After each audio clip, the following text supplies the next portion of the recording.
Hello and welcome to the Comicspiracy, episode 135 for the week of December 2nd, 2013. Merry Black Cyber Christmas giving, everyone. My name is Ryan Higgins. Who is here with me this week? Brock Sager.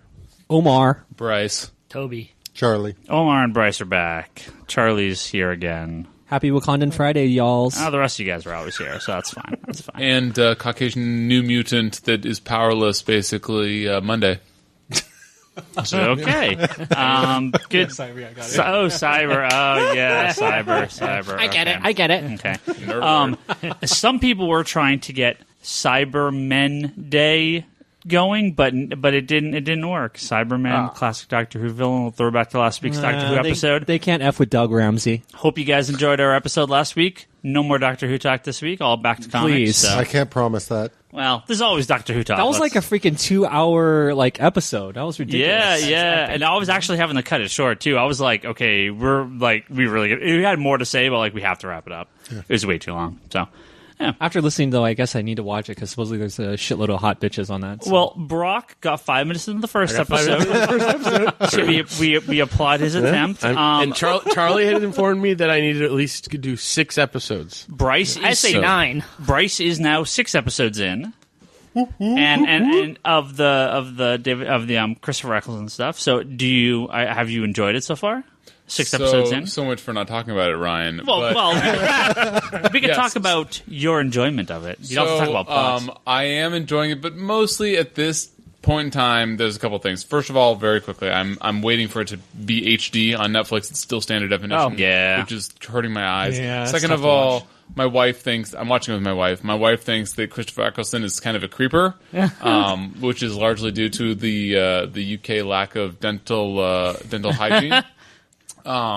But I'm enjoying it. I would not say that I'm loving it, but I'm enjoying it. I'm waiting for it to get amazeballs, basically. But I think that is partly to do with the fact that you guys have been touting it so highly that I'm just waiting for it to be as amazing as you say. Well, I would assume you're in the kind of the position Toby was in early on, where it didn't quite hit him yet. Mm-hmm. But give it a few more episodes. You're getting close. Yep, I'm sticking with it. It's good enough. Same with Arrow. That's a separate conversation. But I started watching Arrow after all of your shit talking about Agents of S.H.I.E.L.D. Mm-hmm. It's not shit talking when it's true. So I'm a little behind on Agents of S.H.I.E.L.D., but I've been watching the first season of Arrow, and I'm enjoying it much more than I wish I was. Nice, fantastic. I did rewatch 11th Hour because of our talk, and I think it's a really good entry point, the Season 5, Episode 1. Yeah. It's a really good entry point for new people, I think. Just jump in. Yeah. Excellent. Oh, we got questions? Yeah, we got a bunch of questions here. Let's see. Yeah, a couple questions here kind of directed at Toby. Let's get a few of these out of the way first. This one's from Josh. He says, how excited is Toby for another Moon Knight comic starting up next year? Oh, I did not know. Yeah, there's a new Moon Knight comic coming out. Oh, okay. Thank you, Josh. I didn't know. What's up, Josh? I am excited about it now. I had no idea. I still rather have my Gambit back, but I'll take Moon Knight. I don't remember who's the creative team. The last one was okay. I don't remember. Okay. Asmus and Mann. It's Warren Ellis. I completely forgot. What? Yeah, Warren Ellis is doing it. I Really? totally spazzed on that. Yeah. That makes sense. Might be awesome. Might be a start of West Coast Avengers also. No, I'm kidding. I'll take Moon Knight. Yeah. I mean, I'm worried because Ellis has not done consistent superhero work for a while. Yeah. But He does 4 issues or 5 issues. Yeah. I think the last stuff I remember him doing was Secret Avengers, and he was working with, I think, Dagnito. yeah, he's co-writing Avengers Assemble with Kelly Sue DeConnick for I don't know how long. And then I guess he's doing this too. He's listed as the only writer, so we'll see. Cool.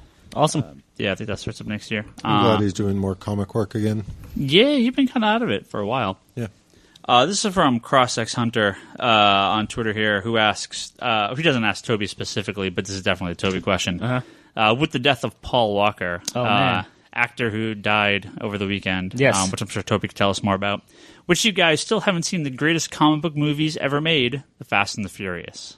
Wait, what's the question? The question is, which one of us have still not seen Fast and the Furious? Oh, we'll just go around, Ryan. Just go around, Ryan. These are the best comic book movies that have ever been made. Basically, they are comic book movies. Yeah. So I've never seen. I've seen. Oh, they're totally comic book movies. I've seen 5 minutes of one Fast and the Furious, and I was like, "This is the most embarrassing garbage I've ever seen in my life." What? It's because you're too white. No, I'm kidding. No, You're not kidding. No, he is too white. Has anyone else not here? I mean, have you guys all seen Fast and the Furious? I've seen, I've seen some. 3 or 4 of them, but like, it's kind of like falling asleep, waking up, and it's on, and then you like just get forced to watch it, and it's kind of like the Star Wars marathon during Thanksgiving. You end up you end up putting yourself through all the prequels, and it's just like the worst feeling that. But then you like it starts to grow on you, and you're like, there was a time whenever the Star Wars movies were on TV, turn them on until they were done. All those Thanksgiving marathons and Christmas marathons and everything. Now, whenever I see them on, I'm like, ugh, it makes me sick to my stomach knowing that they're only ever playing like the remastered special edition version crap. And I'll never see, well, at least no time soon, see the original versions of those movies again. See, that's the reverse of Fast and the Furious. You can keep watching it and you slowly stop seeing the mistakes. Slowly the dialogue is better. Slowly everything is awesome. Nice. Especially if you close one eye. No, I've seen, 2? Fast, the first one and the second one. Oh, you saw the bad ones. I didn't really I didn't see the drift one. Bryce? So I've seen 4 out of the 6. I have not seen the drift or the most recent one, even though I've had the ending spoiled for me. But I love them. And I think that, the Tokyo Drift one sort of pointed out that they don't need Paul Walker. I mean, look, it was very tragic. But if they want to make it into sort of an episodical sort of series a la James Bond or what Star Wars is supposed to become, they could make it without Paul Walker, even though, I love fast car racing action schlock that Vin Diesel and Paul Walker did so well in at least 3 of those movies. But yeah, it's too bad that he's not going to be there. I've seen a bunch of them and I love him, but he doesn't need to be in all of them for them to be good. Toby, so this guy Paul Walker, you like this guy? Is he good in this? I like him quite a bit. Yeah, everything I know about this guy, points out he's a really good guy. Lots of charity work. He's really into marine bio. He's really into cars. Like, he is really into cars. This is like Jeff Johns getting a comic book job or, gets to write comic books. This guy got the stuff he wanted to do with this franchise. No, it's like Jeff Johns like working at a cereal company and making his own cereals. Yeah, sure. I think that's the only thing he's more. No, I just feel bad. This guy thoroughly enjoyed this. This franchise. He's been in every one except for one, and this is kind of what he wanted to do. And even the whole cast and crew are like really tight knit group, and they really are sad about it. So, I feel bad. I'm bummed. He's a good guy. You don't want this on anybody. It's always bad to hearing about this. He wasn't even driving the car. He was coming back from a charity event. That's horrible, man. It's just sad. I'm looking forward to the rest of the Fast and Furious. They filmed it halfway in 7. They don't know what they're doing right now to complete it, so we'll see. This might be a crow do-over where they have to recut it, and I don't know what they're going to do. I'm sure they haven't said about how much they've shot with him. Half. Like, literally, like, they said it. They had meetings and saying, like, they had a significant amount more to shoot with Paul Walker that they don't know what to do with. They should totally bust, like, Game of Death style, like you said. Just fucking have, like, some dude in the background. Yeah, instead of Bruce Lee, it's Bruce Ly. And it's like... I'm really bummed, and of course, they can definitely kill the character off in the franchise and have him live on that way in the franchise. Yeah. And, the franchise is all about, new people joining group, people obviously dying, as we see all with other characters in the franchise. They die in the series, so he'll move on, I'm sure. It's just too bad that he had to go this way. So that sucks. R.I.P. This is from G. He says, which comic characters would you guys have preferred stayed dead? Oh, and Furious 6 is out this Tuesday, tomorrow. Blu-ray? Yeah. Nice. So which comic characters do you want to stay dead? That came back. Because they've all come back at some point. Uncle Ben. Jean Grey. Jean Grey needs to fucking just be dead. Like, how fucked up is it that, like, in this new Battle of the Atom, we get a Jean Grey from the future who's like Zorn, supposedly the character, I guess, that killed her. Or killed... Was it? Is that right? It killed her? No?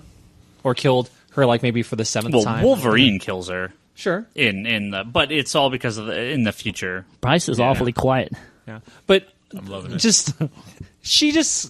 That was one of the greatest deaths ever, and it was something that, really moved me. I was young when I originally read, the Dark Phoenix Saga, So it's stuck with me. And it's just like, it's cool to see it like in comics and in movies, but it doesn't mean you have to bring the fucking character back again. Like, they already brought like her son from a different universe / Cable / Rachel Summers / Hope Summers is Be cool. careful. Charlie is hulking up right now. That's Be careful. fine. Well, I'm just going. Like, He's hulking up. A lot of He's turning green. bad information you're spelling here. No, it's not bad information because this is my opinion on it. So Yeah, I but could- Cable's not from an alternate universe. Okay. It's from the future. Oh, I'm sorry. No, X-Man, right? Okay, yes, X-Man. I was mixing up because there's so many fucking. The Summers clan is so fucking huge, but fucking Jean Grey and Cyclops never even fucking had a kid. Oh, actually, no, they did. It was no. I'm pretty sure. Wait, what is it? Madeline Pryor and Cyclops had Cable. Cable. Okay, And if you so want to get into alternate histories, then you get into Rachel. And yeah. Do you guys remember a time when Gambit is rumored to be the long lost third Summers brother? Yeah. That was interesting. Don't talk about that ever again. Yeah, she needs to fucking die and just be dead because like you just don't do the character any justice. Like, oh, every time you fucking get a Jean Grey and oh, guess what? She's gonna die. So you're talking about the Claremont death, not the Morrison death.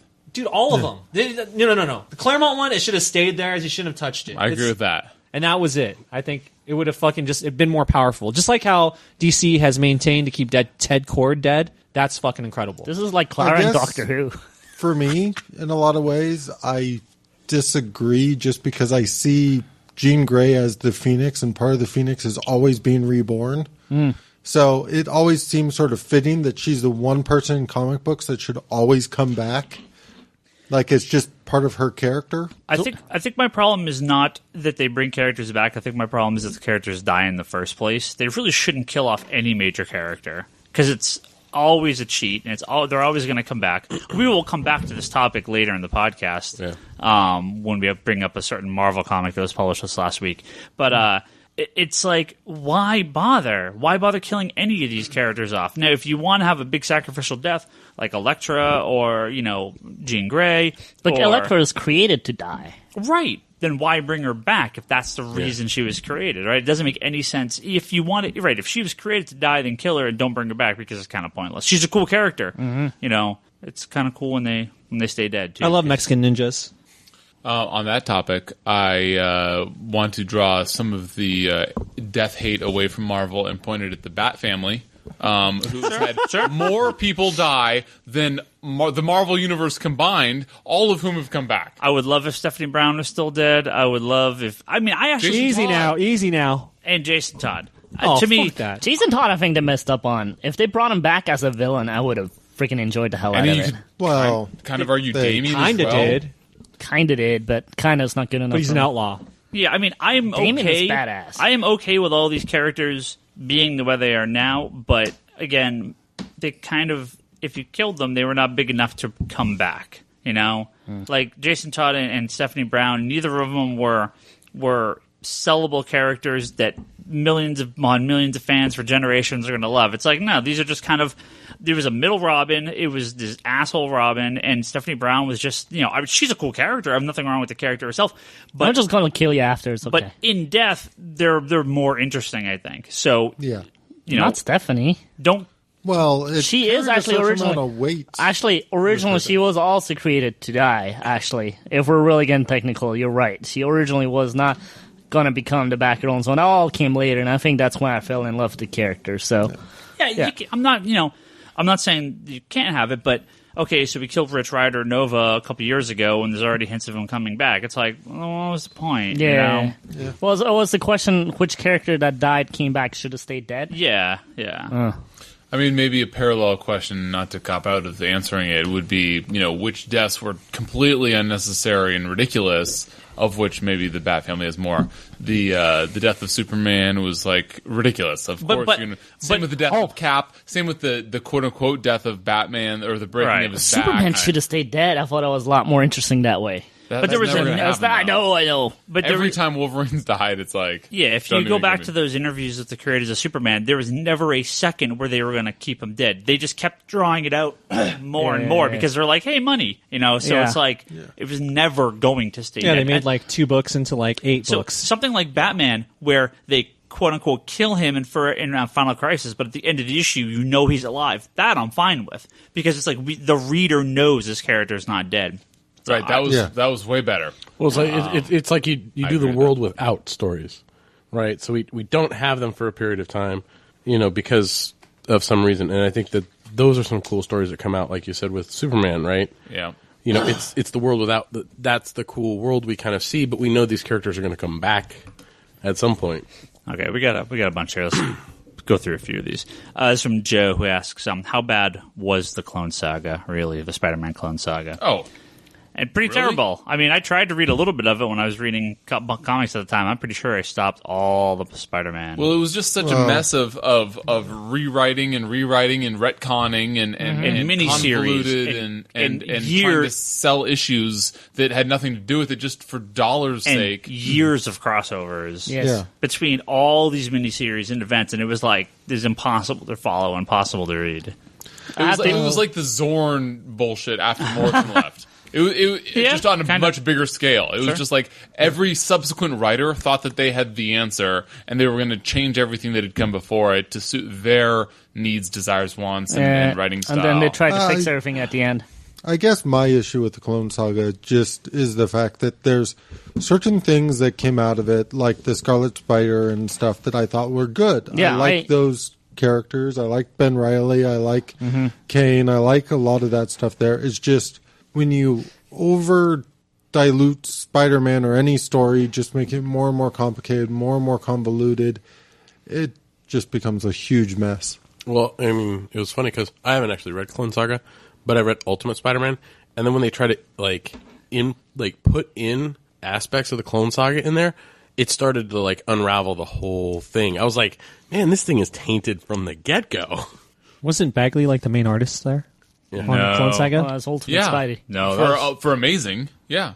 I mean, yes, it spilled over into several other titles that Bagley was not the main artist in, but Bagley was doing amazing. Enough reason for me not to read it. I don't think he was doing amazing at that time. Check it. Guaranteed. I'll I look. loved Spider-Man, and I fucking hated Bagley. I was like, no, give me Eric Larson back. Oh, Eric Larson was amazing. Yeah. But you know who I like else was Bagley. amazing? Mark Bagley.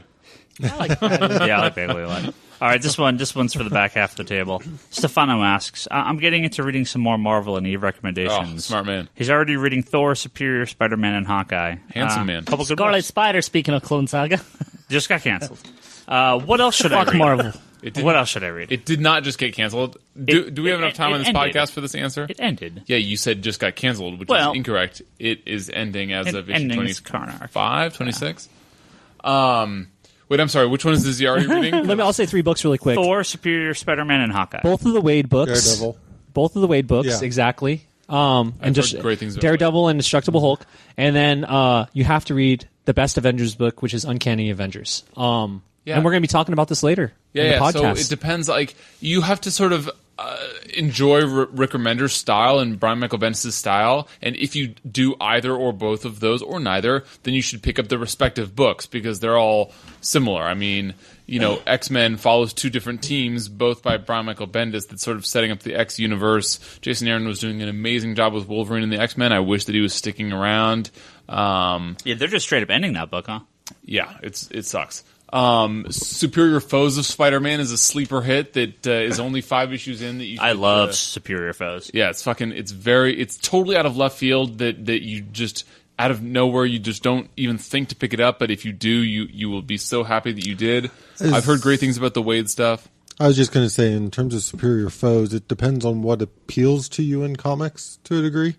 Just because if he's enjoying Thor for sort of the serious storytelling, you don't really get that from Superior Foes. So it depends on what you like in your comics. Yeah, I think he's reading the best book. I think Superior Spider-Man is the best book Marvel's publishing right now. I think it's the funniest book. I love it. I really, really do. Almost as funny as Deadpool. Daredevil. Oh, Deadpool has been Daredevil and All New X-Men would be my other 2 picks. I mean, All New X-Men is as key to the Marvel universe and especially the X-Men as you can. It stands alone pretty well. I don't hate the X-Kids. They're okay. How can we forget New Avengers? But I like the book.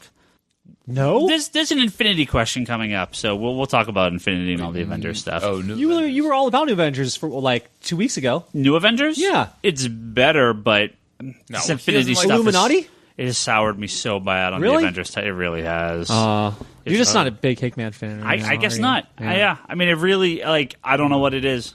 I should, but we will get to this when we talk about Infinity. He's just like Ellis, in a lot of ways. But he painted such a rich tapestry for this Infinity story, and I don't want to get too hard on his jock. because it was not perfect, but this Infinity story was so well done in terms of the space. Save it.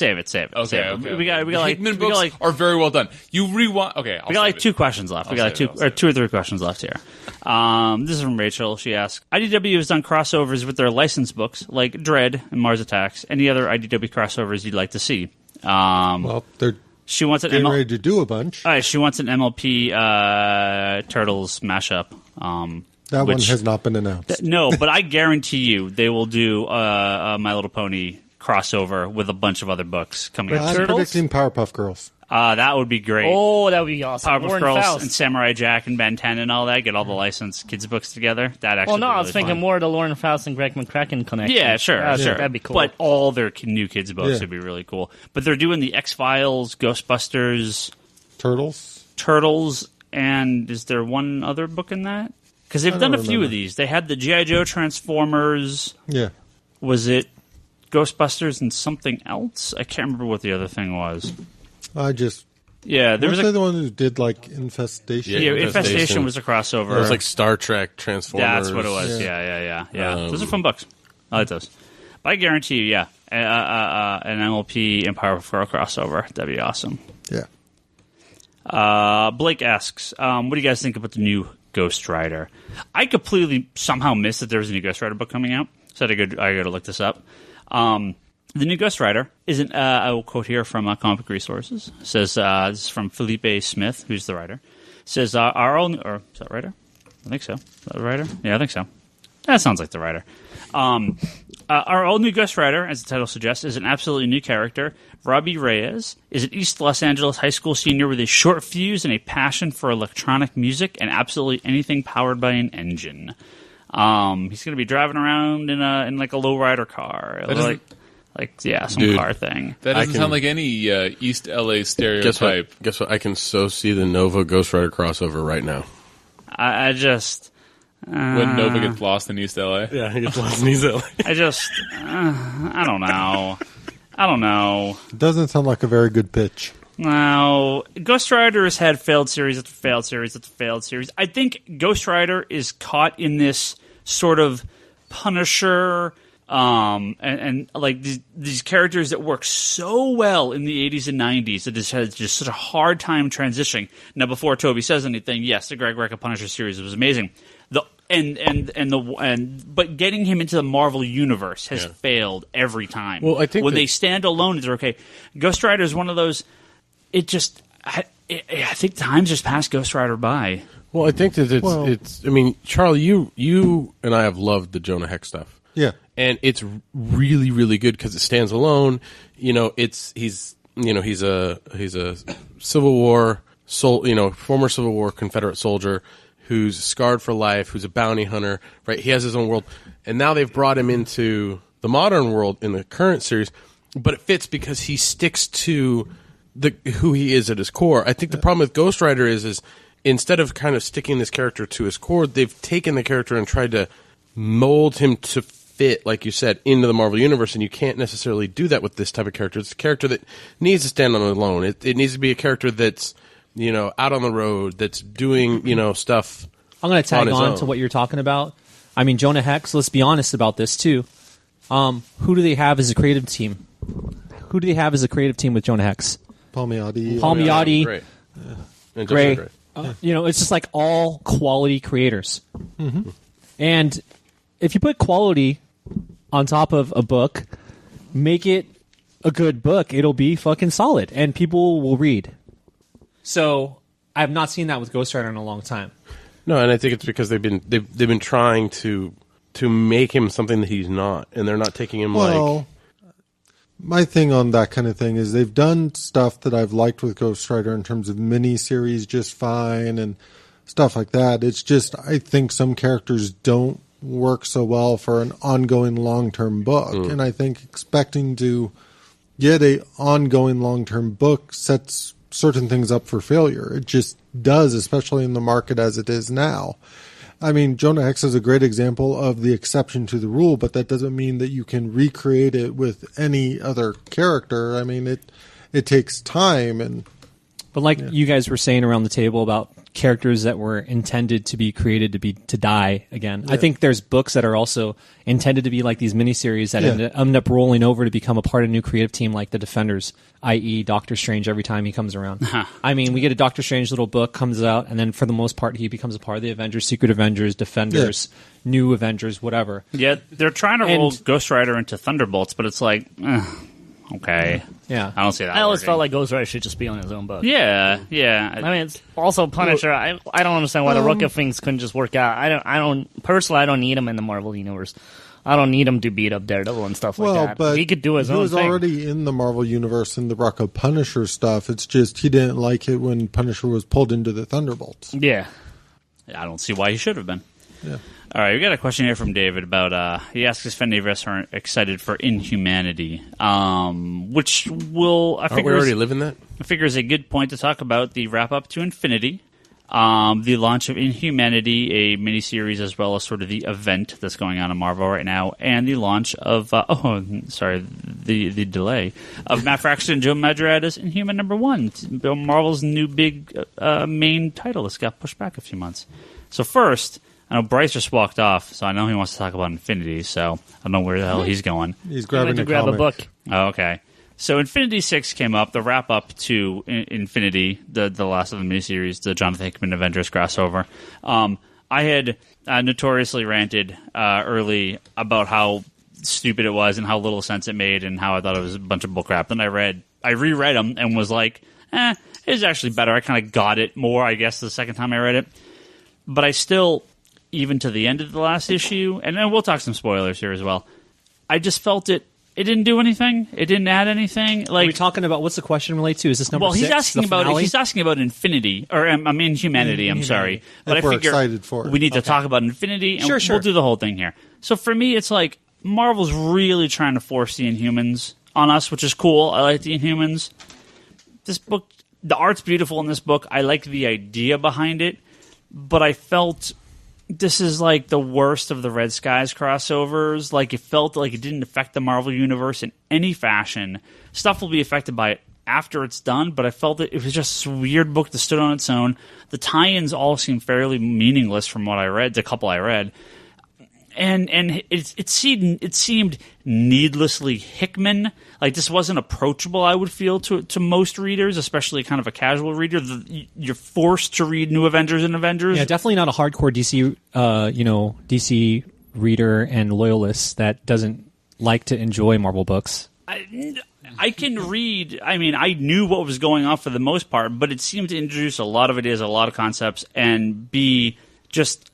Which is very ironic considering what I'm going to talk about later. But I'm just saying, this felt like this is maybe a bit much, and I don't felt the payoff was worth it. Well, to me, it feels like this never could have happened and nothing's changed. Well, I think back to your point on the sorry, on the whole, it's an event book, so it's kind of a place for people to come into.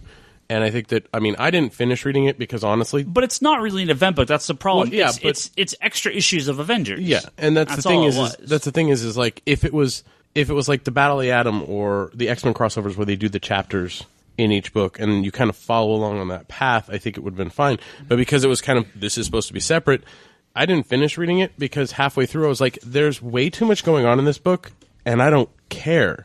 Because it had space stuff, which I was totally excited about, but it fell short. And then everything that was going on Earth, I was kind of like, oh, they're bringing the Inhumans back, so they're going to bring them back somehow, and I really don't care how, because they'll be back after this is over. What's the last Marvel book you ever enjoyed? Thor. Like, I've been reading Thor consistently. It's fucking awesome. But, like, I tried reading Infinity, but, it didn't grab me, and I didn't care to go. You don't like Morrison and Ellis either, huh? No, I like Morrison. Oh, okay. And I like Summit Ellis.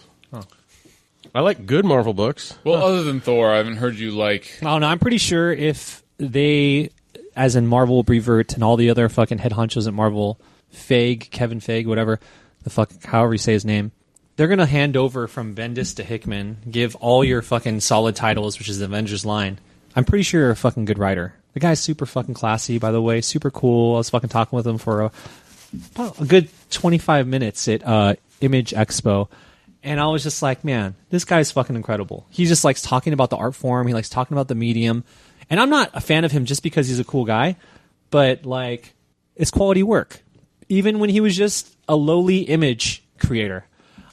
He still is image creator, and his work's an image. It's okay. But the Marvel shit that he's been putting out has been blowing me away to the point where I feel like I need to cut out Green Lantern from my fucking titles, all the Green Lantern books. I need to cut out fucking a lot of the Batman books because the shit's just fucking, just because it says Batman doesn't mean it's good.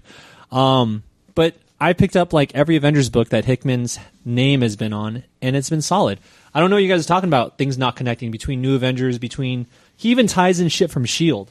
No, like the worlds within worlds. No, the Marvel, the multiverse, you know? I mean, you guys are big fans of that shit. No, they absolutely do connect. I think, to me, this wasn't an event the way Marvel wanted it to be. I mean, this was an Avengers book. These should have been issues of Avengers and New Avengers. Like, I don't care. They can make it a miniseries. I don't care. That's not my complaint. My complaint is it felt too disconnected from the rest of the Marvel universe, not their own titles. It felt like this is the Hickman Marvel universe. The crossovers were meaningless, and mostly, I mean, all the ones I read were like, okay, and it doesn't feel like it affected the Marvel universe in any way. Okay, Ryan, so yes or no, did you have the exact same opinion for Battle of the Atom? Yes. No. I thought almost the ending a direct quote from you from a couple podcasts ago. I think the ending of Battle of the Atom was... The exact problem with the Battle of the Atom was that it didn't affect the Marvel universe. No. See, here's the difference. The Battle of the Atom crossover is an X-Men crossover between the X-Men books. That's fine. There were no crossovers outside the X-Men universe. X-Men books notoriously only affect the X-Men titles. Avengers books, and Infinity was pushed as a major Marvel event. It wasn't. It was an Avengers book. It affected 3 titles. Avengers, New Avengers, and Avengers World, which is coming out. All the crossovers were completely meaningless and did nothing. The effect of you can say the same thing's happening Forever Evil right now, right? I mean, you have this major thing happen in Nightwing that is not affected in the Nightwing comic. So I'm not saying DC or other titles don't have the same problem, but specifically as the big Marvel event for the year, it felt like it had no effect on anything else other than Avengers and New Avengers and the upcoming Avengers World title, which this is going to launch into. The Inhumanity stuff, the Inhuman stuff, feels forced and had I felt very little to do with it. All the Thanos and Inhuman stuff, and it felt like okay. It didn't feel like part of the story. Okay. While I agree with you, the story of Infinity had a lot of stuff going on beyond, because it really had 3 stories going on within the Infinity event. All the sort of downside you're sort of saying for Infinity not affecting enough, I would say Blackest Night worked the exact same way. It didn't affect the individual titles till it was done. Right, but it wasn't a crossing over to any titles except for the main Green Lantern books, and but it was never... Even in terms of what it crossed over, it didn't cross over into most of the titles unless it's sort of the one-off titles. Yes, Blackest Night did it with mini-series, so it didn't go into Wonder Woman. It had Blackest Night Wonder Woman and that kind of stuff. This, I kind of feel like, did it the same way, even though it chose what I would call the sort of off-book. Like, it didn't affect Superior Spider-Man, but it affected some of the sort of offshoot books where it wouldn't matter if Superior Spider-Man was in it. Well, to me, with this, something like Blackest Night, the end result was all these characters came back. It doesn't matter if they crossed over or not. Battle of the Atom, the end result was pretty minimal, but we have the original X-Men now kind of cemented as staying here, and did a little switch over to the bad side, whatever. Yeah. And so while the end effect was minimal, there still was an effect. The end effect of Infinity to me was Thanos is captured or imprisoned just like he was prior, and nothing has changed. Thanos is in the exact same position as when he left. Out of the picture. What? Did Wrong. you read Negative. Did you read it? The epilogue? Yeah. So I'm sorry. Yeah. Hold on. You said that Thanos is in the exact same position. He is a non-event. He is a non-person in the Marvel universe. He's out of the picture. Dude, I completely disagree with you. He was a looming threat throughout, and when Bendis had his stealing the Infinity Gems mini arc or whatever, when they relaunched the Marvel Avengers Now, Assemble. Thank you. he was a looming threat throughout, and now he's the exact opposite. Now which is weird. He's like now in amber or something. I'm not sure if that's been explained, but he's the exact opposite. He's visible to everybody as being not a threat. Right, he's completely out of the picture, is what I'm saying. He is not a threat to the Marvel Universe. He just captures it, which is fine. You don't think that he was a threat when he was just out doing his own thing and you didn't have a fucking beat on him?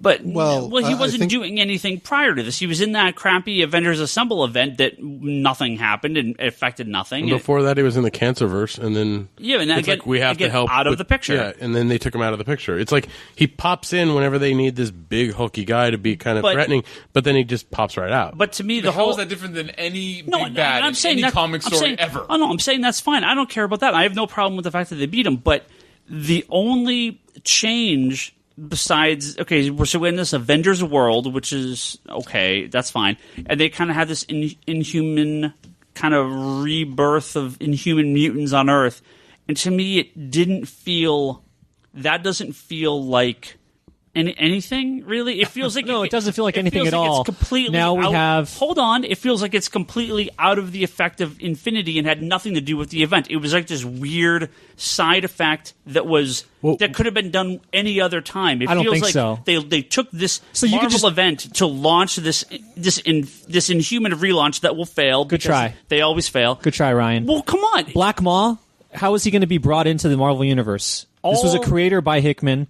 The Black Maw. Weird characters are. Not weird. He's fucking incredible. He's awesome. He's a fucking puppet master. He's a person that stands in the background, doesn't use his own power. He fucking just talks into your ear. That shit's like like a regular person would, politicking and shit. Yeah, and you have Thane. And he's just no big deal, but he's gonna fucking. You don't think he's gonna fuck up the Marvel Universe? He'll be gone. He'll be gone by the time Avengers 3 comes out. It's not gonna matter. This is my question. Of course he will.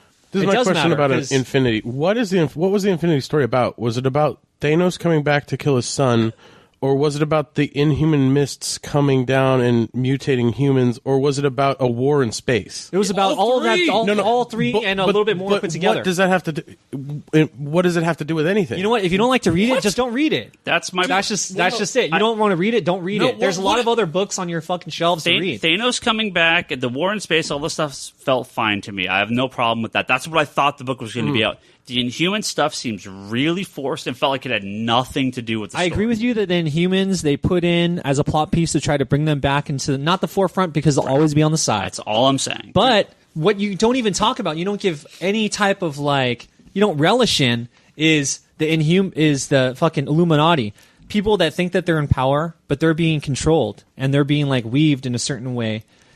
I forget that chick's name. That chick with the white hair, the black chick, black. But see, what's Black Orchid, whatever the fuck. But we've already gone to the point. No, that's the chick that's frozen with Black Thanos. Swan? Black Swan chick. So this Black Swan chick that is like, you think you beat the creators, you beat the builders, but let me bring the fucking Celestials from another fucking universe, dude. You don't think that's fucking an end piece? You don't think that that's the next shit that you're going to be able to face on and take on? And that's why it's an Avengers world. You need to bring all these collective heroes from all over the galaxy. You even fucking make your favorite, the gold dude from fucking what's his name? Fucking gold dude. Maximus. Whatever the fuck that guy's name is. The gold guy from from Avengers? Yeah. I hate that guy. Yeah, that guy. Ex Nihilo? Ex Nihilo. Yeah. You hate the guy you hate just because he's fucking naked showing his gold balls in your face. The gold devil from Legend. Yeah, exactly. Dude, all of those fools are going to be making this Avengers World book, and they're going to have to all come together. And it's not just about it's not just about the Green Lanterns. It's about also the Purple Lanterns and the Yellow Lanterns and the Blue Lanterns. But obviously, he's taken a lot of ideas there from Johns, but making Avengers like an Avengers Galaxy, Avengers when they were posting the fucking different planets, throwing up the fucking A. Yeah, that shit was incredible, dude. I was like, I think dude, what happened was, I think they had me? a good idea of Thanos is going to come back, kick Earth's ass, and the Avengers has to fight him. That sounds like a great story. I think they just put too much into it. They tried to wrap up. We're going to launch into other events. We're going to do this other stuff around it. I think it got too convoluted. I think there was too much going on. I think they had a nice story and that they just got way out of hand on. That's all I'm saying. Fair, totally fair. Respectfully, 110% disagree. So look, if you read any tie-ins, yeah, it was probably any tie-ins too many, except for Guardians of the Galaxy, which is completely appropriate. I haven't yet read the Wolverine and the X-Men one. How was Guardians of the Galaxy appropriate? That issue made me jump off the book. Like I didn't even finish reading. It had nothing to do with the event. Makes you jump off No, it had nothing to do with it. Like Okay, so they look, changed artists, and it was horrid. Okay, can I go? So there's three stories. So there's the War in Space. Yes, that was incredible. The making all of them Avengers worlds. Yes, it mattered. It's going to relaunch a book, and whether or not it fails, it doesn't really matter because it's bringing more space shit in, which you should be the last person to complain about. First of all.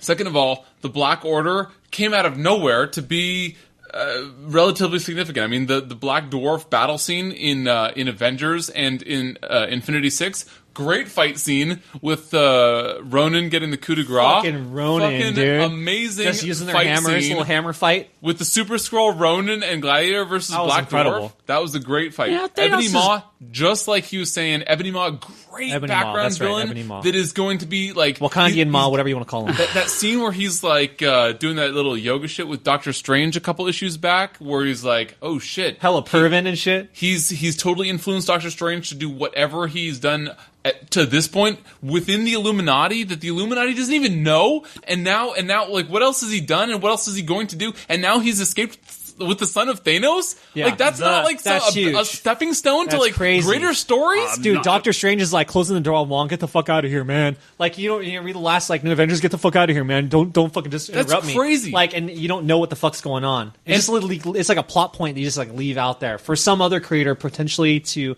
take on, or maybe even he does. Exactly. I think Thanos' little guy. I mean, I think Thanos' crew were cool and all that, but like again, it felt to me you bring Thanos back and he goes out randomly, and he's once again out of the picture. So what do any of these guys matter? They're not going to be around. So I'm still going. Okay. Yeah. So the Inhumans. Also, side story. Yes, you already touched on side story, but now they've released these Terrigen mists onto planet Earth, as far as I understand, from the Terrigen bomb, which you say innocuous sideline story is going to affect the Marvel universe unlike any other story. Your exact argument with Battle of the Atom is there. It didn't change anything really outside the X-Men universe. And your exact argument with Age of Ultron was that it's typical Bendis and that it doesn't change every argument you have with any Marvel book is that it doesn't change ultimately the Marvel universe. But this is exactly the opposite in that the Terrigen mists are going to 100% affect the Marvel universe to the fact that your beloved New Warriors are going to have Inhumans in the story because of the Terrigen mists that were released in this story. And again, that's not even the other stories. Just so everyone knows, Bryce is actually turning red. And no, let me give him a little break on the breath control. But overall, we don't even bring this up. We brought it up. I think maybe only Bryce and I have talked about it. But the fucking battle between Black Bolt and Thanos. That's about as epic as you can get in a fucking event. Like the thing. What do you talk about in Secret War? What do you guys think about in Secret War? Like, what are some incredible shit that happened? Like Secret Wars? Secret like the Wars. original one? Yeah, the original Secret Wars. Doom and the Beyonder? Yeah. Him holding up Hulk holding up the mountain. It's good times. Right, that's incredible. We think about these epic events. Okay, Identity Crisis.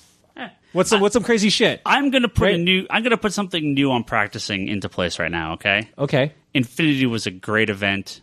I can't wait to see what comes out of this. Woo! You know what? So DC Comics has a tease coming up for the new event, which is called 5 years later. Well right? played, Higgins. A new event called 5 years later. Man, I had some good stuff to come back with, like the Avengers Corps.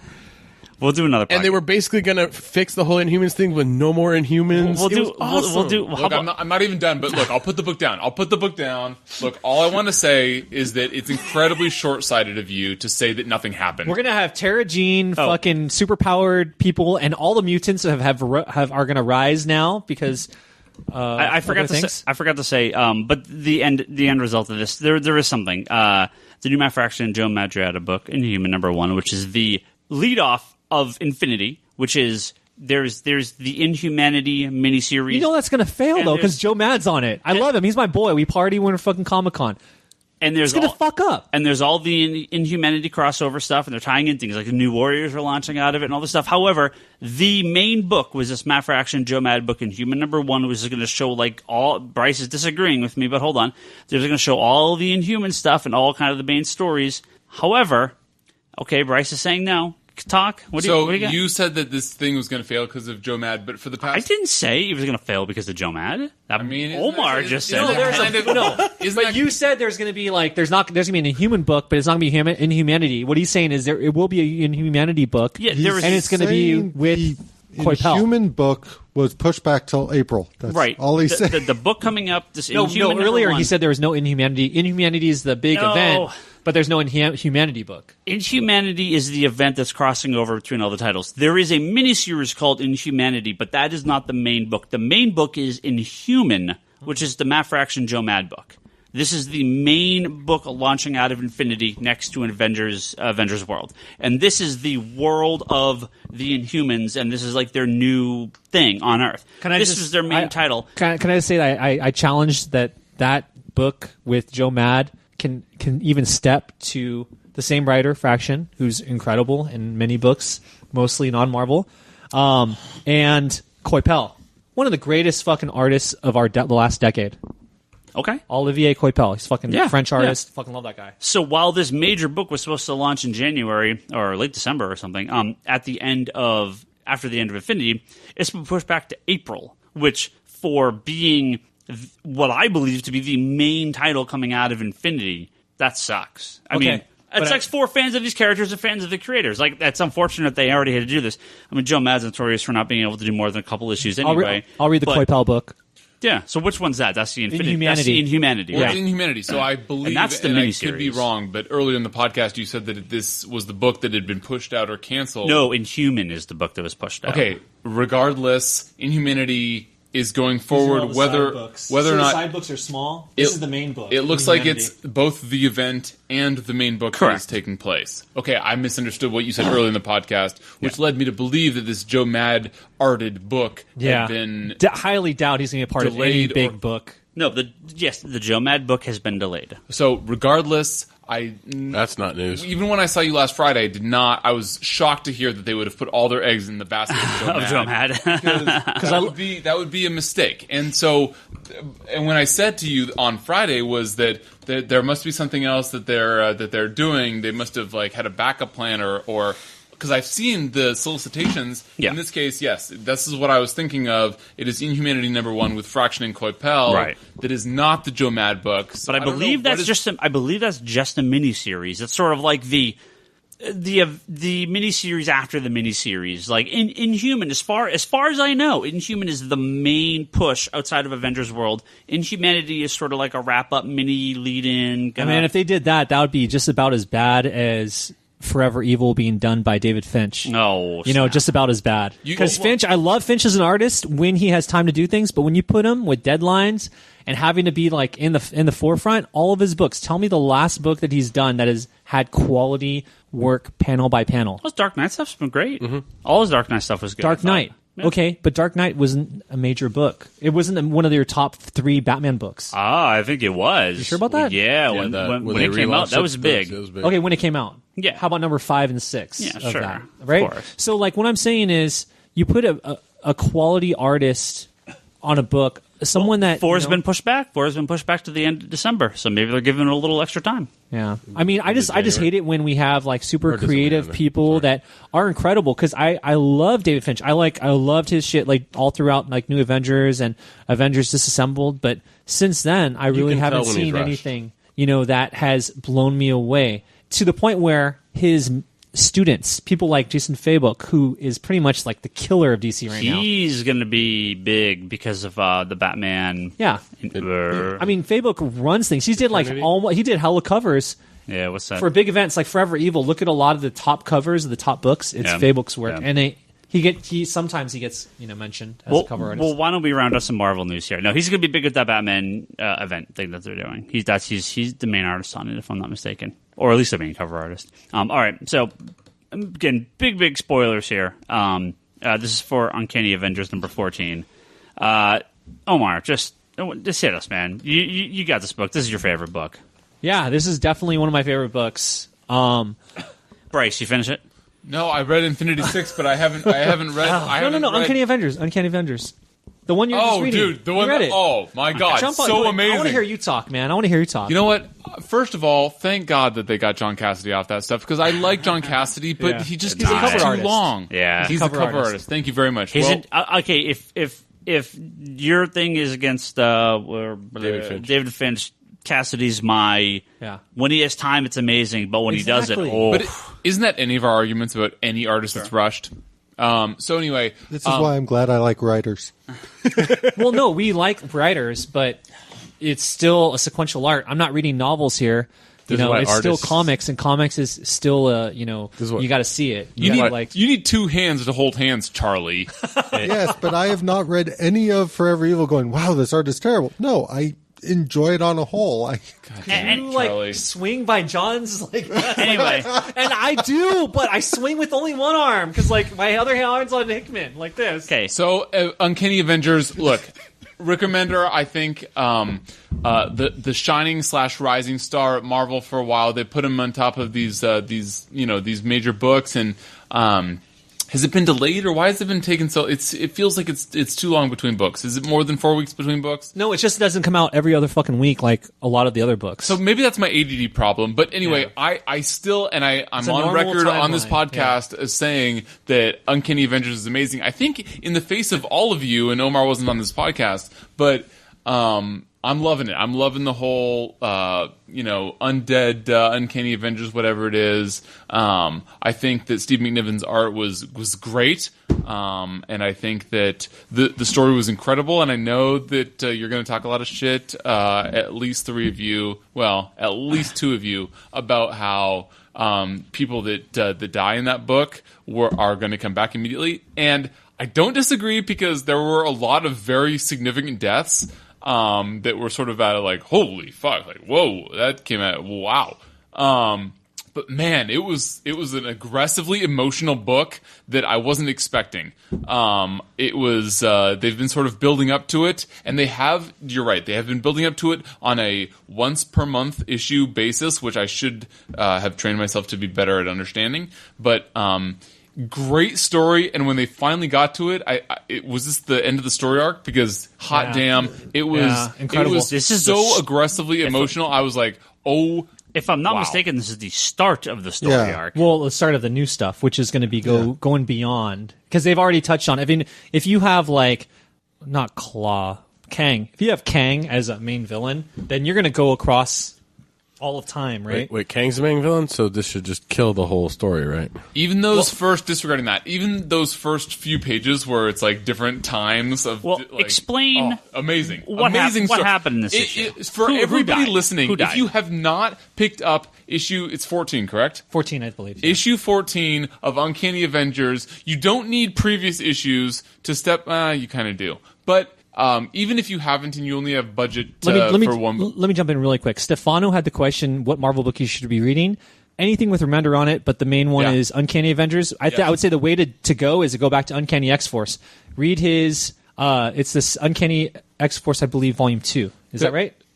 They're putting on an omnibus. There you go. I knew it. See, I perfect little It's jump just, on it's just point. Uncanny X-Force is his run. Uncanny X-Force X-Force. was Uncanny the prior. Okay, Uncanny With- X-Force. And then it goes into Uncanny Avengers. It all ties together very well because all of the problems with time jumping Logan, all of that shit comes into play. And Logan's, I mean, if you're a Wolverine fan, you don't see a lot of Wolverine in the pages, but all the shit is because of him. And it's just like when you're reading it, it's like the layers upon layers of cake that you're eating, just like Hickman books. Before we end okay, up Scarlet, with okay, what you want to hear? Scarlet Witch dies, Wonder Man dies, and so does Rogue. Does Wonder Man die? Yeah, I totally they missed died that. together. Did 'Cause you see nobody how cared. fucking beautiful it was when they're like, he was doing his ionic blast force because he was powering her up, and then he just fucking dissipated away. 3 fucking He gives her the energy. characters that were like totally all in the forefront of the last year. Those are 3. Those 3. The main problem, it was very Shakespearean. With Scarlet Witch and Rogue always be on head. Oh yeah, you fucked with my dad. Oh yeah, you killed all the mutants. There is that girl rage going on, that fucking cat fight. And then Wonder Man on the side being all passive and shit. Like, he's super powerful. This guy is incredible. But he's like, oh, I just want to be a secretary. I just want to do like... So hold on. You're saying these girls fought over you fucked my dad and you killed all the mutants. That was part of it. That's the argument. Okay, just checking. Just checking. No, that was a part of it, and I'm glad you agree. So bad. It is so incredible. The way they use the Horsemen of the Apocalypse, kind of like Blackest Night, with fucking Banshee, who's one of the shittiest X-Men ever, but coming back as this, oh boy, take this shit, throwing Havoc around, because Havoc's like the wannabe leader of the Uncanny Avengers, the special force between X-Men. What is it? What are they called? The Unity Force or whatever they're called. Yeah. Anyways, and him just pissing all over him, and then Daken comes back and totally destroys Wolverine. And didn't Daken die? Well, if you're reading the book, are you would kidding me? appreciate Everybody who They're all is dead. one of the Horsemen has died. Okay. That's the whole concept. That's So is this and then Reaver, the brother of Wonder Man, and the way he just Reaper. I'm sorry, Reaper. Just Grim Reaper. Grim Reaper. Yeah. It's the guy with classic Avengers film. The guy with the weird hat and the that guy. She was just sliding down his Scythe, whatever you want to call it. Scythe. I said it wrong. No, I'm loving you. Keep going. Hey, his wheat cutter. Wheat cutter. Sure, it could be that if you're a big fan of Children of the Corn. Keep going. I'm loving it. Dude, no, I mean, it's just so again, Stefano, that's the book you got to be reading, Uncanny Avengers. Okay. But my point to this was... Long answer, sorry. Sorry, Charlie, give me 1 second. It's a crossover, it's a arc involving Kang.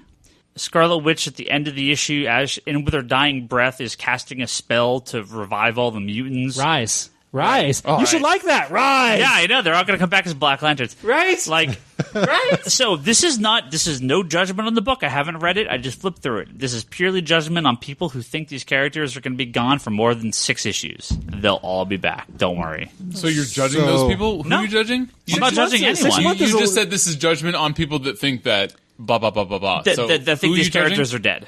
They're going to be dead for at least, I would say, more than 6 issues. I think because if you look at previews, you see nothing but Jane. Who's the one she wants to Wake for Rogue, Funeral for Scarlet Witch. No, none of that. No, it's going to be Wonder all Man about died. Havoc and Wasp getting their F on, doing their little mini sex. Wait, Okay, so Wasp is back? God, you're so annoying about how you You are such a troll right now. Seriously, without reading any of it. She came back at the end of Bendis's run on New Avengers. Yeah. Okay. So just Charlie to did kind read of this. acknowledge Ryan's point to a degree, and this is where I think he's kind of full of it to a degree also. Thank you, Exactly. Charlie. Thank you, Charlie. Yeah. I don't say sorry, Charlie, ever. I say thank you, Charlie. So at the end of the first arc of Uncanny Avengers, they set up for basically how things were going to go horribly wrong with that sort of glimpse into the future with the sort of Onslaught, Red Skull, and Yeah, Day incredible. of Future. So yes, there's no way that is going to end up being the future that sticks, but we're definitely going to get there, and then something's going to set things back on the right path, just like with Days of Futures Past. So, yes, I completely agree with you. Those characters aren't dead, but they already kind of set up from the very beginning that you're going to a very dark timeline to begin with. Yeah. And anytime you go down to a timeline like that, it's always going to be corrected. Yeah, and like I said, I am not judging the book. I haven't read the last handful of issues, so I'm curious to go back and reread them because I want to get caught up. To me, the reaction online was, "Oh my God, you killed Rogue! Oh my God, you killed Scarlet Witch!" I was like, "Really?" Who really thinks that? People on the internet, apparently. So, and what do we think? Them time. Higgins, you're acknowledging them. And Higgins, what do we think about people on the internet? You and me. What do we think about them? Yeah, they're a bunch of Fuck dorks. them, right? Fuck them. They're a bunch of dorks. Ryan, you're the most derisive person about people on the internet. Look, Uncanny Avengers is, you guys should pick up, you should start with everything Remender except for if it has Captain America in the title. Agreed. Or Winter Soldier. Wait, aren't we supposed to be reading Prelude to Blackest Night? Because apparently all this is Blackest Night. Dude, you're killing me, Rock. Blackest Night was beautiful and was a glorious. Is one of the highest points in comics. And it was 4 or 5 if we're years saying ago. Uncanny Avengers is on that level, I would have to say not quite to that level, but within one issue, one book. I mean, in a year, if you want to read what they've done, why not? Yeah, Anyway, you can get the feel, you get the zest, But before we you can end up, smell it. before we end up with another 2-hour podcast, let's move on to across. Well, for right now, across town, but very soon across the country. DC Comics had a handful of things to pop up in the last couple of days. I just want to talk about these guys real quick because we got to talk about Charlie's book club pick. No, Yeah. we that's something we got to talk Absolutely, about. absolutely. I've been waiting all month to talk we about need this. to create more space for the book club. So real Buying quick, Canadian real quick. No comic news. This is all movie and TV shit. DC is apparently going all in. A lot of this comes from Bleeding Cool, so take a lot of this with a grain of salt. Who knows? DC is apparently pushing heavy into the $20 to $40 million movie of quote unquote low budget comic book movies featuring characters such as the Suicide Squad, Booster Gold, Deathstroke, Team 7, and more. Where they want to basically have this, Marvel-like set of movies coming out, but not quite. They could do maybe more and not quite the same budget as like Thor and Iron Man. Suicide Squad would be awesome, and you could make multiple movies. And there's a whole bunch of news about random crap going on with their TV shows, as well as apparently a CW Young Justice live action show, which I know would make Toby happy, maybe. Only if it's as good as the cartoon. Yeah. And apparently that video game, if it sells well enough, they want to do more to continue the story. Really? Because I heard their game was terrible. Yeah, but I'm sure. Yeah. I wonder if it sold well. So there's a little bit more info on Dial H for Hero, which is going to be or H or Dial H or whatever they're going to call it, which is a little bit more of like an anthology with different characters every week getting different superpowers. I find that hard to believe, but we'll see if that's what they end up doing. What, they love green lighting stuff that won't work and Well, not getting stuff on the air that will. I love the idea of an anthology, but it doesn't. Well, I think happen. it was the same problem with Dial H when the book came out. Like, I was excited for it because I was going to see this character go through and get different superpowers and stuff. But the way the delivery was presented was horrid, and Yeah. it just didn't work. And you can have a really great series based on a person who gets random powers, Yeah. as long as it's one set person. Right? It'd be almost like them saying, we're going to have a Resurrection Man TV show, Yeah. which would be fucking awesome. But, that's where you have to get the flavor, not these individual shows about individual different people every time. You have I'd to rather kind of have a see core Resurrection audience. Man. Yeah. That'd be awesome. Dial I H love versus Resurrection. I'd see Resurrection Man. And then we have a brief summary of the pilot for Gotham, which is the Jim Gordon show they're working on. Heck yeah. The Jim Gordon. Hell yeah. Jim Gordon trying to solve a very famous double homicide. Clearly reference to the Waynes. Very nice. So we'll see. Huh. And I know we're all big Arrow fans here. I still need to watch the last episode. You haven't watched it? I watched the first bit with Amanda Waller and Deathstroke, but not Deadshot, Sure but not that. the second part. I'm going to Amanda watch Waller. it. I'm going to watch it this week before the reveal of Barry Allen. But there was a teaser that came out for Arrow about upcoming episodes. The teasers are Born on a Monday, which is a reference Solomon to Solomon Grundy. Grundy, classic JSA villain. Someone else survived the island. I don't know.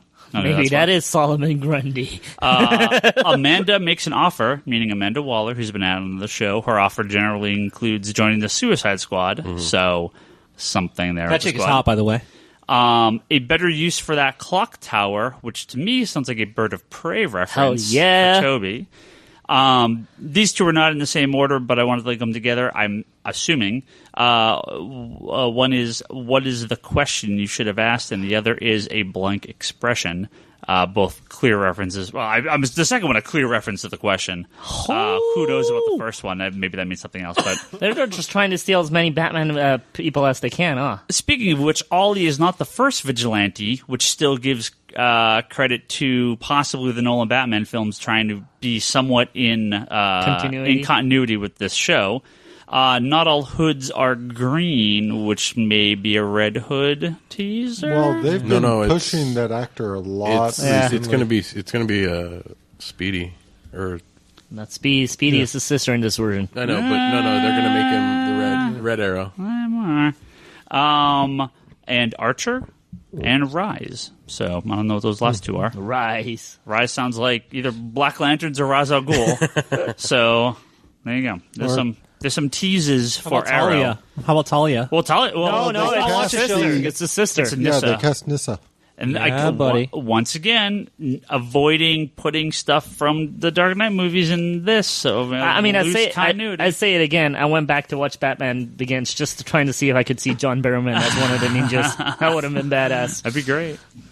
All right, so that was a bunch of quick hits there for DC. Not quite as Bryce, have to catch up on Green Arrow or catch up on Arrow. Then you can scream more. I'm about watching so. it. I said before the thing started, the podcast started recording. I'm loving Green Arrow, in spite of my better preferences. Yeah, he But- tells me he tells me this. He's all, Omar, I'm sorry. He's like, he says it like with like, he puts his head down. He's like, Omar, I'm sorry, man, but I like this Green Arrow shit. It's fucking good. I really wish that Agent of Shields is this good. I mean, I'm like, it's okay, bro. I stopped watching Agent of Shields 2 episodes ago. I you have to apologize. I got 6 episodes of Shield on my TiVo. We're getting towards hitting that delete button really soon. DC owns TV and Yeah. Marvel owns How many movies, people and that's here the way it are is. still I wish it was watching flipped. Agents of S.H.I.E.L.D.? I really wish it was flipped because there's so Yeah. many fucking great things that we can see. Yeah. You know, in the big screen rather than just crappy Man of Steel films. Again, everything I hear, And people God, are that like, movie is bad. people were like, "Oh, that Thor episode was better. Every episode gets a little bit better, Piece but of it's shit. like, it needs no, to." it's shitty. It's like the show gets a little bit better, but the ratings keep dipping and dipping and Wait, there's dipping. a Thor episode? The ratings actually were The pretty decent. for Aftermath Thor episode. That was silly Was as he hell in though. it? No, I haven't watched But it, that so I was couldn't that tell you. was so silly So though. much- Come on, they couldn't get that giant beast dog. I mean, that would have Yeah, been the yeah. episode. no, that would have been their whole budget for the whole year. I don't care. That would have been the best episode ever.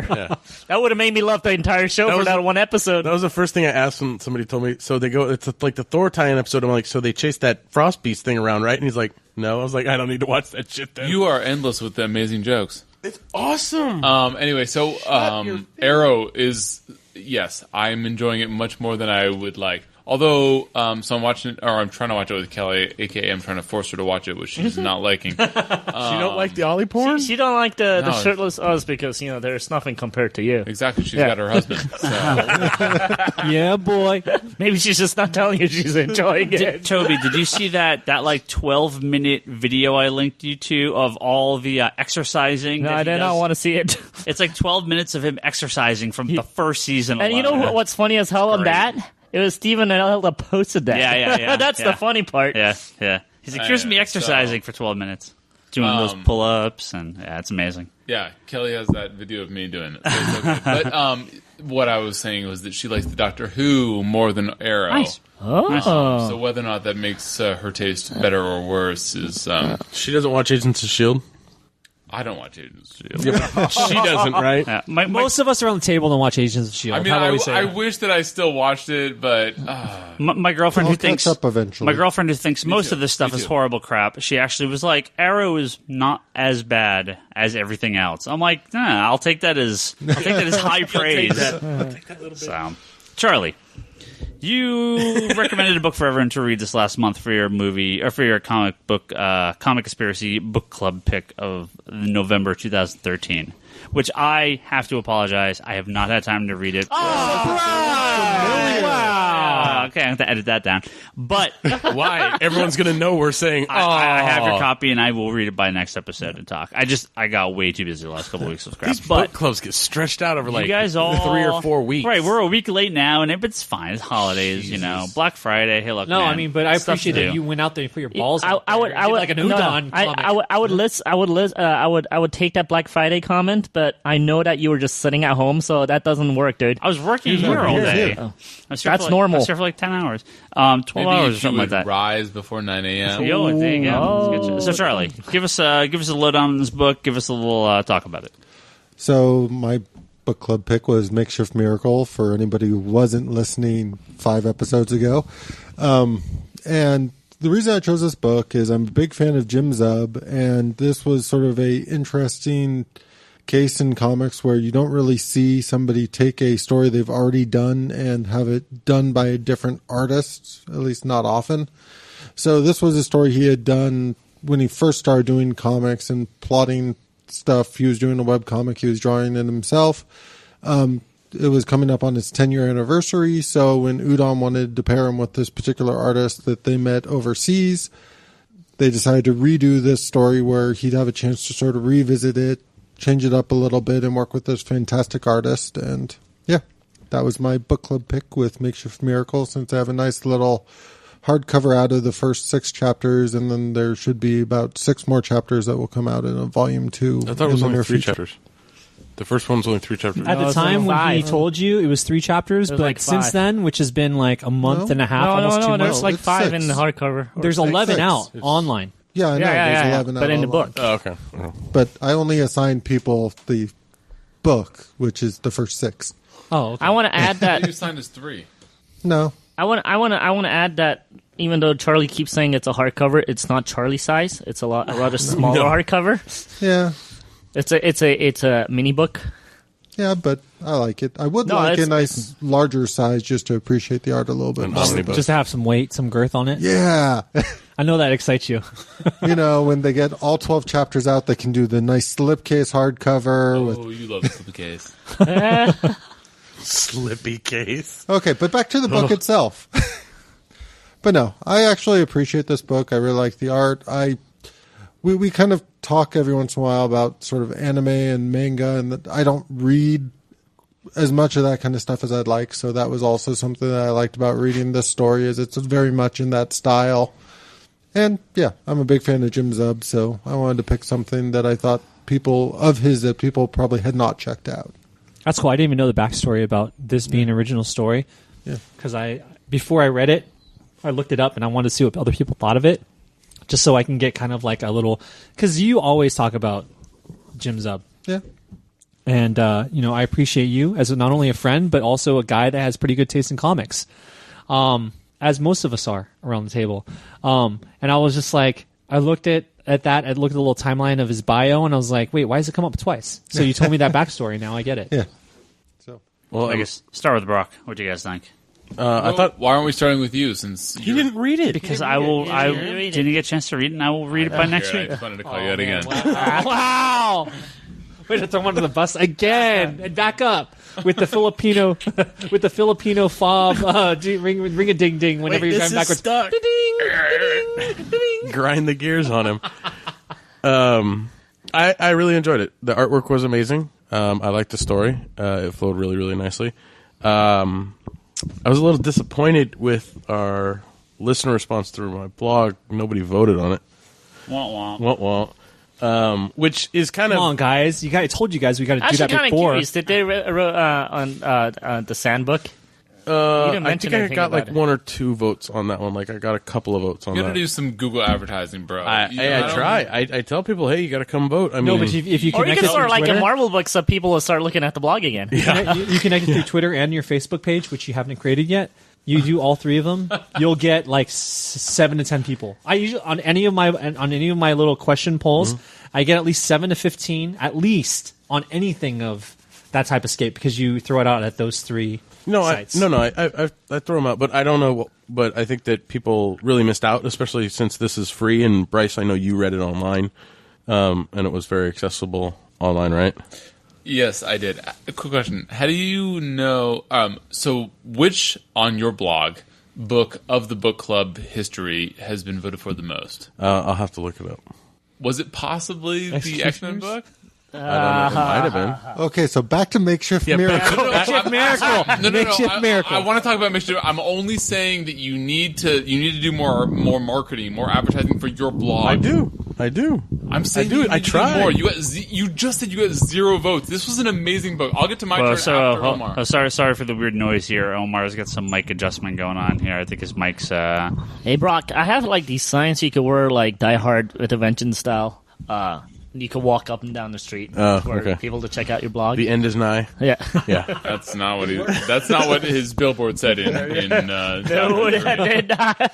anyway, I loved it. All I'm saying is that you could do with more marketing because it's a good We're blog. not supposed That's to all talk- I'm saying. I know we're not supposed to talk about the marketing. Okay, Makeshift I'm Miracle. Go I'm back, disappointed that our readers. It didn't seem like at least the readership on my Talk about the blog book, was please. infested enough in this, and I felt it was shameful because it's a good book. Like I enjoyed it. I didn't. Yeah, well, a lot of I them didn't- probably read it because I read like 3 reviews online already on the Geek Book Forum on Facebook. So continue. So, but yeah, no, I think it was a great book. I want to read the rest of it. I'm not a big fan of reading online, so I'll probably just wait for, the print copy to come out. But I highly recommend it. I enjoyed it. I'm a big fan of online because it's free 99. So I get all of my Dark Horse So reviews. it's free and 99? So I get all my Dark Horse reviews. Thank you, Ob. I appreciate it, and I talk about your shit a lot because I love Dark Horse, and IDW, and a lot of Comixology independent books. That's because you're a Star Wars fan. Well, Like, Dark yes, Horse. that's true. Yeah, on, well, and come also because I do have somewhat of a Some readership or a stormtrooper. following. So, and I read this book, and I've never read anything from Udon. And I was thinking at first, it was bringing me back. I think of Udon, and I think of Transformers, like Or Deadpool. What? because the artist was really big from Transformers back like in What? mid 2000. I think it was Udon. He was like the primary Pat Lee? comic book artist. And that was Dreamwave? Yeah, I think so. That had Pat Lee was a nothing to part do- of it. That had no, nothing to do with Udon. no, Udon was a part of it. Are you No. thinking Street Fighter? No, maybe it was okay. So let me just say, okay, you're confused about this. No, I'm not. You're confused about what No, I'm I'm saying. not, because I spent some bad money on that shit. No, Pat Lee. No, Pat Lee, and I spent a lot of bad money on it too. So Pat Lee was definitely one of the primary artists, but also Udon. I think was if he was a colorist or if he was an artist, he was definitely a part of it. And I was Udon's a group of people. It's not Yeah, one guy. it's a publisher. It's a company. And they did Street Fighter. That was kind of their first big foray into comics. okay, cool. So I read this book and I was him go. reading, and I was so happy that there was 11 chapters because at first I heard there was only 3. So there's 11 chapters. I finished all 11 today, and it took me back. It took me back to like when I was watching like a lot of manga back in 2005, and then I read this came out like when 2003. Do you watch The manga?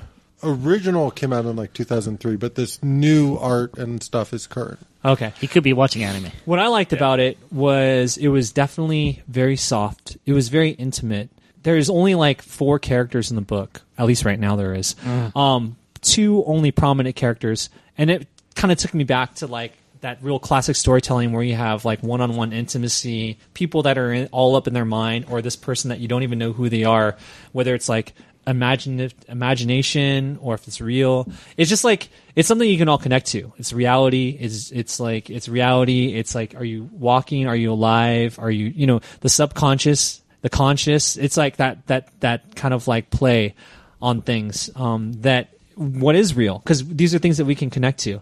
It made me also think about, what did it make me think about? It made me think about One Car Y, his type of storytelling where it's like, you have people have basic conversations and it seems very simple, but it's like, it's pretty deep. I think it's I all can what see you that bring. connection, actually. It's all what you bring to the table. Yeah, sure. There's some real bad cliches in there, and maybe it's based on the writing when it happened back in 2001 or 2003, whatever, where you have this sexy hot girl that comes down from fucking Mars or wherever, being all half naked, and then she goes and cooks you fucking lunch. Like that's just kind of ridiculous, to be honest with you, because I love my women. John Carter is not. Wasn't that the like premise of Splash too? Yeah, exactly. But it's very age. It's kind of a little old. There's a it's different type very- of storytelling. no, it's very young What's the top like selling movie out right now? It's like Hunger Games, and you have poor little PETA just pulling little bows out for fucking Katniss. It's like it's a different type of storytelling for women these days. So you can't compare it to that. So if the fact that you told me from the beginning the story was written at that time, sure, a little bit of edited and changed. I just felt a little bit aged. I liked that they did like the color wash. Like some of it was like colored, and some of it you just saw it was almost like penciled out, and it was kind of drawn out, and it kind of made your eyes go there and made you think about it. I felt like it was a great scheme, but sometimes I felt that it was kind of used a little bit too much of a gimmick. Again, I've only read through chapter 11, so It was all of it. no. That's out currently. That's out currently. How far does it go? It should go through chapter 12. Okay, so like I just feel like I really obviously need to read chapter 12. I need to borrow your book and read it before. Well, he's it's right not there. out yet. Okay, well I'm gonna grab his book. Well, that's only through chapter 6. Damn, I hate that. I really enjoyed. It was very innocent and sweet. I was really hoping if it was my book, the part where if it was my book, the part where he's like cupcaking with her in the kitchen after she's cooking him some kind of thing, and she's kind of getting all like, "Oh, I don't know where I'm at. I'm confused." And then he enters her tree. Like that's that. And then if the tree was glistening with tree sap, like that kind of shit for me I was like, wow, this book could have been so genius. I have a question. On that level. I have a question. Are you talking about the book, or are you talking about like some story you pitched for Red Shoe Diaries? Okay, Bryce, what's your take on this thing? We're gonna wrap up here. I give it 5 of 5 Omars. 5 out of 10 Omars. No, it's out of 10 it's Charlie's. It's not Oh, Charlie's 5 out of 10. I give it 5 out of 10 Charlie's. What? That's not your review. 5 out of 10 Charlie's. Yeah, dude, That's it was a fucking failing grade. No, it's not failing grade. It's like out you of passed. It's like a C. It's like a C. No, and the only reason I say it, obviously I think Udon, right? How many books have they put out? Most of it's online. They put out a great little cute book like that, but I think the budget does this makes you appreciate DC and Marvel more. Everything Udon publishes is print. They do all the art books. They do all the video game art books. They do all the Street Fighter stuff. The only reason why this is online because Jim put it online himself. Oh, really?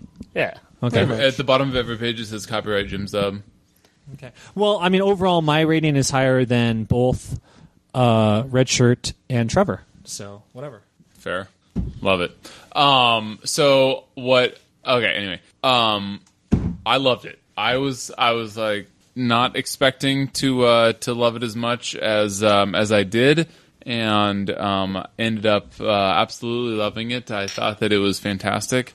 Didn't get to it until later in the reading session than possibly I could You mean have. today when you texted me how to find it online? Better than Higgins. Better than Higgins. That's true. But As long as you beat Ryan, you're good, Higgins man. didn't have an hour to spare. Look, this book was phenomenal, and I came in here and I was talking to the guys earlier before we started recording, and I had to say the art was incredible. And I know Udon because they did a bunch of work with Deadpool back in the day, or Yes, it did. was it Deadpool or was it Agent X or was it both? Well, Agent X. It might have been both. I know it was Agent X. I'm not sure if it was both. But the point is that they do some fucking great graphical representations of well, I guess art is the cop-out way of saying it. I love you, Bryce. Hey, it's a lot better than watching manga. You watch Anyway. anime. So, I love the story. I was sort of put off at the beginning when this little emo boy was like, "Oh, I'm this stereotypical teenager that doesn't want to be drawn into social media." That was a little like, okay, kill yourself, buddy. And then he finds a naked girl falling from a meteor and takes her home. Okay. It's like, What teenage boy doesn't want that to happen? that's not the story. So It is a miracle. Yeah, it's a miracle. It is a makeshift miracle. So going through it, it was always like, oh, fucking roll eyes. Okay, buddy. Like I'm Not rooting, just a roll eye, but it's a hashtag roll eye. I'm rooting for you, bud, but you gotta fucking sack up. But the art and every panel was incredible. Okay, can I tell you about every line that pissed me off? Oh, wow. Like, Yeah. dude, no one talks like that. Yeah. So every time and the random the people on the sideline that were like I forget what they said, but it was in chapter 1 or 2. Whatever they said, comma A ? With Canadian Jim Zub scripting this. Anyway, the art is phenomenal. It is so good. I cannot recommend the art more highly. The story, I mean, I couldn't stop clicking next on the page count on the makeshiftmiracle.com because the story was so followable. My only complaint to the guys before we recorded and still now was that not really enough was really happening. It was sort of after chapter 2, it was like, okay, so what the fuck? What is happening? Nothing's really happening. But stuff does start to happen as the chapters go on. And from what I understand after getting here tonight, is that this is sort of traditional manga style. Is that stuff is sort of more plotting and paced than I'm used to. Maybe in my amazing Marvel books. But it was a great read. I've only read through the first 7 chapters. And I'm loving the characters, even Emo McNemo here and his naked falling I from believe the his sky. name is Colby, and the girl's name is Iris. Yeah, and she's an amazing cook, and it's bullshit. So I'm loving the Women that cook for you do fucking you love them more. Yeah. Right? You do. Don't you It's love them incredible. more? So Let's admit it. the- I just had some McKelly stew. That shit was awesome. Wasn't that right? good? Yeah, it was fucking my delicious. man. So the writing is very good. I would say good/very good. The art is incredible. I couldn't stop clicking next, except that I had actually work to do during work. So I would give it probably, I don't know what your rating system was out of, because I think that you may have. I'm rating out it of against 10 no. It's not about beer or anything. I'm rating it against a lot of other books that we've was read calling and you we've Charlie. selected. No, and I love Charlie, and Charlie loves me. But the fact is, You sure? yeah, of course. It's like the but theme the thing is, song. though, we all have our own opinions, and I do appreciate that he's kind of using the manga style. But again, this is like 2013, and it could be told a little bit.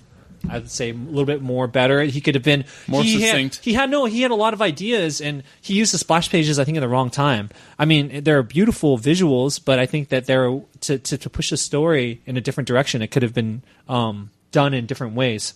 That's fair. So I would probably give it. I was thinking about it. Probably 9 out of 10 Charlies, Wow. only because the art is so phenomenal. Which is, by the way, as good or better than I gave my own X-Men book. It is. No, you gave your X-Men book like 7 or 8, right? No, Eight, I think. at least 8. Oh, okay. I mean, that X-Men book. Let's be real. That was He has, amazing. he has standards. He can't go Well, below. I mean, just because it was so long, I give it 7, but it was good, so I give it 8, so it's like 7.5. And my wife gives it a 9. No. Hey. Look, so I give. So the art was so incredible. The story with Emo McNemo, I still couldn't put it Colby down. and Iris, bro. Colby and Iris. Okay, but the art was so amazing. The art was like an 11 out of 10, and the writing, I would say, was at least an 8 out of 10. So I would say, yeah, 9 out of 10. I couldn't stop clicking next. My only problem is that it's not happening fast enough, which I believe a good storyteller, like he is clearly, he could make it more, like, make the story happen more quickly. That's not necessarily his fault, because the artist is so amazing that it just takes a Bryce. long time to do what he's doing, and I appreciate that. It's just that I feel like I've read 7 chapters, and it's like, okay, bro, what has really happened in the past 7 chapters? Not Whose 7 diary is it, really? Is it Iris writing it now, or is it Colby? Great question. Toby, let's move this on. All right. Well, dear Brock and Bryce, you guys just been introduced to the manga world, even though this was written by a Canadian and drawn by a Korean. I love, Toby, that you just broke it down like that. I've read stuff before. You had a lot of no, I'm not touching that shit. But Exactly. welcome, guys. You guys are in the world now, even though it's not published from Was Japan. this I don't Rocky care. Horror to get my cherry pop? Basically, yeah, you just got your cherries popped on Makeshift Miracle. Anyways, Jim Sub, I want to say, Charlie, you told me that this was his first work, or first-ish. His first, when he originally did it, it was his first comic work. Yeah, I mean, this is his trial run, basically. We're seeing a guy starting testing things out, and the reason why they're doing this is because there's a lot of things he would change at this point. There's art-wise, did he draw it himself originally? Originally, he did the art, yeah. Dude, Yeah, I'm so- gonna go back and check that shit out. Right, 'Cause I we're want to see what it not- looks like. I want to see how he plotted it then. Just to be clear, we are not seeing the trial run. The trial run was done. We are seeing The finished product. We're of seeing now, an HD the remix. homage. The No, we're homage. seeing the HD Yeah, remix blue. at The this blue. The Blu-ray. Yeah. So, I read this book. I thoroughly enjoyed it. I mean, I enjoyed it so much that I wanted to continue right away, and I jumped online and continued reading whatever was there. So, I thoroughly enjoyed it. Yeah, I see where you're coming from, Bryce. Where I would like it to speed up a little bit. It's like, Yeah. come on, all right, I got it. Just move on a little bit. So I agree. The art is phenomenal. I mean, just phenomenal. I mean, yeah, I mean, I couldn't stop looking at the art. It was just beautiful, and then it helped the story so much that it sells everything really hard. Yeah, I do feel though the only negative, coming from a guy that has seen a lot of anime, read a lot of manga all my life, that this is very, very similar to a lot of stuff I've read. Yeah. Sure. There's There's certain tropes. AI, You know, it feels a little oh my god-ish. It feels a little like a lot of manga and a lot of anime that's out there. That emo kid, welcome to about 90% of those teenage boys that you're gonna read in manga. So, hey, I've played Final Fantasy VII. I know how it is. Yeah, exactly. You're the man for playing that game. I told you the story about Comic-Con with the dude with the tattoo on his chest, right? Oh yeah. Anyways, back to the story. That's my only downfall, just because it felt very similar. However, I'm a sucker for this kind of shit, so I enjoyed it. So I really liked it. I'm curious where this book is going. I'm really, really looking forward to the second half. I really want this might be all just a setup where it feels similar, and I'm hoping that it goes into this fantasy world with with the balloons and the balloon things in the end. I just want to jump in really quick. What? Sorry for interrupting, but I wanted it to be kind of a little more Joe the Barbarian-ish. Where kind of you can kind of see it come into it. That's why I was curious about how many chapters this is. I'm a little disappointed there's only 12 now. I'm I'm hoping, because I was thinking that this is just the beginning. Because there's no way they can wrap it up that quick. It's going to go never ending. We'll find out. Yeah, I will. I was thinking that this is going to go a never ending story style and just goes off into fantasy land now, which would have been cool. This is supposed to end in 12? Yeah. Yeah. So I'm a little I'm a little worried. I'm a little worried about this, because I really do want to go into Fantasyland and have this big, giant, epic story. So I'm gonna give it 7 or 8 Charlies out of 10. Book is phenomenal. The story is really good, and I thoroughly enjoy the art. So I'm gonna go. I love that you pulled the fucking book out too, because I'm like, dude, I feel like I fucking watched it for free $99 online, and you bring out the whole book, and it looks like one of those what are those children's books? It's like the perfect size too. You know what I'm talking about? It's called Beautiful. Yeah. I'm gonna go 7.5 because I'm in the middle of 7 to 8. I love I'm gonna go 7.5 out of I didn't 8 actually get to give out my of 10 Charlies. Charlies. So I agree with Toby. My Charlies would be 7.5. Good for you for jumping on top for of this everyone nuts. real quick before we have to finish up. As I was reading it though, I kind of felt like you said the pacing was off. Would it have been better if there was kind of music. I think if there was music. You read too much Matt Fraction. No. If there was singing songs to you, not like actual songs, like an instrumental music, like a score to this. Do you think that would have helped? Dude, I don't need that, but it could. I guess. You're above me with this. I don't know. That's how. very Final Fantasy. No, it's very Scott Pilgrim-ish. Just put Final Fantasy VII on repeat and read the book, right? If I had Final Fantasy VII on repeat while I guarantee you it would have been better. But that's because that was an amazing game, and not because that would have necessarily helped this. I could read what is the most boring shit. The shit that the report that I had to write for work today. I could have read that to the score of Final Fantasy VII, and it would have been like, wow, Bryce, you are an epic writer. So Final Fantasy you've just discovered the key to making everything. Final Fantasy 8 has way better. Actually, before we go there, I thought this was actually going to be my introduction to Jim Sub, which wasn't. I didn't realize he wrote Ibuki, which I also enjoyed quite a bit. And I'm looking forward to reading Skull Kickers now. Charlie, so what do you think about your own book?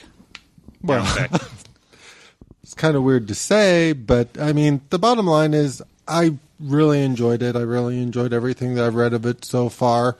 I don't necessarily think it's his best work because, I mean, obviously I'm a huge fan of Skull Kickers, and I'm a huge fan of the 2-issue digital thing he did for Batman. But no, I thought it was a solid outing, and I thought it was something that people wouldn't necessarily have read before, which I'm all for. So I'd give it 7 out of 10. Yeah. Cool. And thank you for introducing me to it. It really made me think of my childhood memories of reading nothing but manhua, nothing but Jade Man comics, nothing but airbrush artwork, and I think this also. I mean, when I read it, I felt like a kid again. I was like, it brought me kind of down into the magic world where I just enjoy reading for enjoying reading. It's really cool that way. I canceled one of my conference calls today to finish the last 6 chapters. For once, I actually read this right away, so I almost had to go through the pages, just kind of rejigger my memory. Okay, Yeah. so Well, I will. We gotta wrap this up here, but I will get at least the book right, if not the rest of the chapters online. What? No Walking Dead? Huh? Oh no, we are way over time. No, we got to Way say that over for the time. Geek Box. no, we're gonna do the Arrow and the Walking Dead stuff when Arrow's done. They don't watch Walking Dead over there. We'll talk Walking Dead with Arrow next week, because next week's the Barry Allen episode. So we're Next back to week me. is, or We're this back- week? Oh, this Wednesday. So next Wednesday. All right, Next Monday we'll talk But about isn't Walking it a Dead. two-parter? Are we just going to be frustrated where Barry Allen shows up in the last shot and go, "I'm here"? I don't know. It has been being advertised as the mid-season finale, so Yeah. I'm assuming. Okay. So we're back to me to Gone pick. full circle. Yeah, and it was funny because I was actually going to pick a manga, and I decided I'll switch up a little bit since Charlie just did that. In fact, I'm going as more opposite you could not get. And all this talk of Thanos made me realize I should pick one of the OG awesome Thanos series. Classic? Being the 1991 miniseries event, The Infinity Gauntlet. Yes! Okay. Yes! By Jim Starlin and George Perez and Ron Lim. Dude, yes. And yes. if Isn't that incredible? That is incredible. It is a great book. No, I'm surprised that you picked that versus. too. I thought you'd pick like love what is it. it? The Rise, like the Silver Surfer mini. Because However, the rebirth of Thanos. good for you. If you want a little extra credit homework, you're also read the Silver Surfer rebirth of Thanos, which is by Ron Lim and Jim Starlin. It's all the precursor stuff to Infinity Gauntlet. I don't think you need to read it, but if you would like to read it, it does help kind of as they explain how Thanos comes back and why he's after the Gauntlet and kind of the setup to it. It's a lot to read. I don't understand if you don't want to read both. However, both are nicely collected. As well in physical comic as Rebirth of Thanos and Infinity Gauntlet. So there you go. Yeah, I love Infinity Gauntlet. Like that's one of my earliest comic memories is Infinity Gauntlet. So it's a fantastic series. Right now, I don't know. It's a great series. I don't know It what is. to It do. is. And George Perez does like half the art in it. And he's amazing. And Ron Lim does a fabulous job keeping up with it. Well, And- I think Ron Lim's best part. yeah, work, isn't it? yeah. I mean, He also had a great run on Captain America with Diamondback stuff. Yep, he's a good artist. I one of those guys who he did so much work, and I don't think ever really got the credit for it. But he's a great artist. Yeah, we're gonna kind of wrap up here. Before we do, This episode was sponsored by yeah. Kevin Sharp. This Yay! one of our customers here at the store and listeners, Kevin, decided to surprise us with some pizza and beer this week. So, Well, no, we had a we finished. challenge. oh, that doesn't matter. We finished all the bottles. We had a personal challenge for the podcast, which we were able to succeed, and so he provided us with pizza. We and beer. succeeded it because the ones that violate weren't here. Because Kevin's so nice, we want to plug something for him, one of his pieces of work, and this is totally not him asking us to do this. We want to do this. So, Kevin Sharp, he wrote a book called After Dakota, which is out right now. It's a young adult book. Ryan, this is so up your alley. Might actually introduce you into reading novels. I've heard of him. I know. It's a book about a year in the life of three teenagers in the 1980s. It's like a tribute to a John Hughes movie of the 80s. Ooh, I'm down. So I think you're Well, I might have you're to read definitely this myself. sold on this. So It sounds like Stand By Me, but in the 80s. yeah, you can. Wait, wasn't Stand By Me made in the 80s? Yes. Okay, bye. You can find if you look up Kevin Sharp. It's spelled exactly how it sounds online. It's Kevin Sharp Kevin/Sharp.com. Okay. So check it out. Excellent.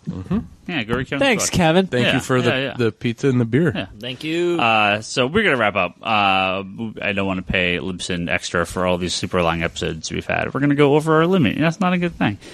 So thank you everyone for listening. Please donate. So if we do, We'll be back next week. Hopefully, I'll get a chance to finish that Makeshift Miracle. I'll find some time. Look. Just fucking don't lie, man. You're not going Look, to read it. Shrewsbury Town. Look, we're in League One. You know, I mean, I'm the center forward. I got a lot going on these days. You know, FIFA, a little FIFA 14 action going on. Bryce knows what's up. Look, a lot of stuff going on. Okay, that's all I'm saying. It was a busy week. Okay. I think Bryce is going to go home with Ryan tonight. www.geekbox.net is where you can find this episode and all the other episodes, as well as comicsconspiracy.biz. Forums at geekbox.net is our forum. Contact us on the community contact page at the front. Go find us on Facebook, geekbox.net. You can go find on the little Geekbox Facebook groupie page thing, whatever. Digital.comicsconspiracy.biz. That's where you can find all your digital comics for you to read. Most of the stuff we talk about here is on there. I don't know. Is Makeshift Miracle on there? No, probably not, huh? Yes, it is. Oh, it is. Oh, nice. It started Excellent. already. Yeah, it was Trevor and Lane, maybe someone else. No, I was talking about the digital comics. Oh, what? It's on Comixology. Oh, Yes, I don't it know. is. Oh, yeah, the only one that hasn't really been on it was the Tales of Sand, and Yeah. I think because I picked good books. Earth 2 wasn't up yet. But now it Earth 2 just is went up. Yeah, Yes. Earth 2 is up. JLA Earth 2 is now up on Comicology. So we all got random crap we do. Brock's got conspiratobrock.com. Omar's Comics and Decline. Charlie's on the Infinite Long Box podcast. Go join us all on Twitter. Ryan Higgins, Ryan. Brock Sager. Comics and Decline is Omar. Larson Bryce is Bryce Larson. Toby XI is Toby. And Insanity and Chaos is Charlie. And thank you, everyone, for this episode. Hopefully a couple extra long episodes, give you something to listen to on your commute to work or whatever. And we're going to wrap up. You got to poop sock 'em. Well, oh, my fucking God. We'll talk to you next week.